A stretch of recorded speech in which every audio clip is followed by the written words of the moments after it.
দেখুন, বিরোধী দলনেতা নির্বাচন নিয়ে বিস্তর জল ঘোলা হয়েছে আমরা দেখতে পেয়েছি। এমনও অভিযোগ আসছিল যে তাদেরকে রুম দেওয়া হচ্ছিল না। পরবর্তীতে ভালো তৃণমূল তৈরি হয়ে খারাপ তৃণমূলকে দূরে সরিয়ে দিয়ে নাকি একটা ব্লক তৈরি করেছিল। এটা নিয়ে কোর্ট পর্যন্ত গিয়েছে। কোর্ট এখনো কোনো এ বিষয়ে স্টে দেয়নি।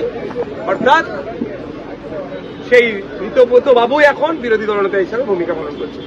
তখন আমরা অনেক আগে বলে এসেছি, যখন বিজেপি ক্ষমতায় আসলে তখনও বলেছি, আজকেও বলছি, বিজেপি তৃণমূল একে অপরের পরিপূরক। বিজেপি তার মনের মতো বিরোধী দলকে তৈরি করে রাখতে চাইছে, এর থেকে বেশি কিছু নয়। আমরা বিগত 5 বছর আইএসএফ বামদের জোটে সংযুক্ত মোর্চার হয়ে আমি একা লড়াই করেছিলাম অ্যাসেম্বলি হাউসের মধ্যে। এবারে বামেদের পক্ষ থেকে বিধায়ক এসেছেন, আমি আছি, কংগ্রেস আছে, আরো যারা আছে, তারা যে প্রকৃত বিরোধী হয়ে যে লড়াই করা দরকার সেই লড়াইটা আমরাই দেব। তৃণমূল কংগ্রেসের অ্যাকাউন্ট সুইচ করার জন্য তৎকালীন কোষাধ্যক্ষ অরূপ বিশ্বাস তিনি একটি চিঠি দিয়েছেন, আর যাতে এই অ্যাকাউন্ট কেউ ব্যবহার না করতে পারে এই মুহূর্তে। এটা হচ্ছে বিজেপিকে মিস কল দেওয়া হচ্ছে। এটা বিজেপিকে মিস কল দেওয়া হচ্ছে, বোঝানো হচ্ছে আমি আগামী দিনে ভালো তৃণমূলের নাম লিখাতে চাইছি। আমি মমতা ব্যানার্জি, অভিষেক ব্যানার্জি তৃণমূলকে টাইট দিতে চাইছি। যে কাণ্ড ঘটিয়েছে সারা বিশ্বের দরবারে আমাদের মাথা হেড করে দিয়েছিল, বেশিকে নিয়ে এসে যে অস্থিরতার পরিবেশ তৈরি করেছিল, সেটার থেকে বাঁচার জন্য একটা রাস্তা, এটা মাত্র। এবং অরূপ বিশ্বাস 3বার হাজিরা এড়িয়ে গেলেন। এই চিঠিটি গতকাল প্রকাশ্যে এলো এবং আজকে হাজিরা দিতে গেলেন।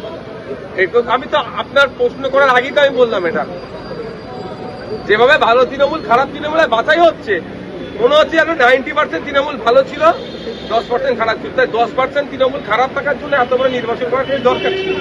90% ভালো ছিল, তারা অনেকে আগেই বিজেপিতে চলে যায়। অনেক আছে, আস্তে আস্তে এক্সপোজ হবে।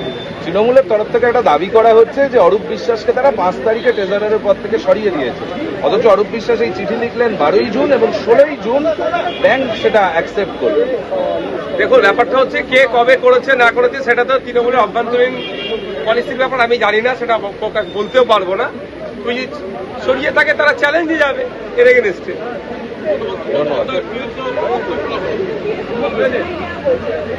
দেখুন, ক্যালকাটা পুলিশ বা ওয়েস্ট বেঙ্গল পুলিশের সিকিউরিটির কিরকম নর্মস এন্ড কন্ডিশন আছে আমি বলতে পারবো না। আমি কোর্টে লড়াই করে সেন্ট্রাল আর্মস ফোর্স নিয়ে ঘুরি, তাদের কিছু প্রোটোকলের মধ্যে আছে। সিকিউরিটি যারা প্রোভাইড করে আমাদেরকে ম্যাক্সিমাম 6 মাস, সে পিএসও বলুন বা কনস্টেবল বলুন বা এএসআই বলুন বা এসআই বলুন, যে লেভেলের অফিসার থাকুক না কেন, ম্যাক্সিমাম 6 মাস আমার কাছে থাকে। 6 মাস পরে পরে চেঞ্জ হয়। আর এবার এক্ষেত্রে ওয়েস্ট বেঙ্গল পুলিশের ক্ষেত্রে কি প্রোটোকলের মধ্যে আছে সেটা আমি বলতে পারছি না, কিন্তু একজন পিএসও চেঞ্জ করে দিয়েছে বলে এটা বিশাল কিছু হয়ে গেছে, এটা নিয়ে চর্চা আমি বেশি করতে চাই।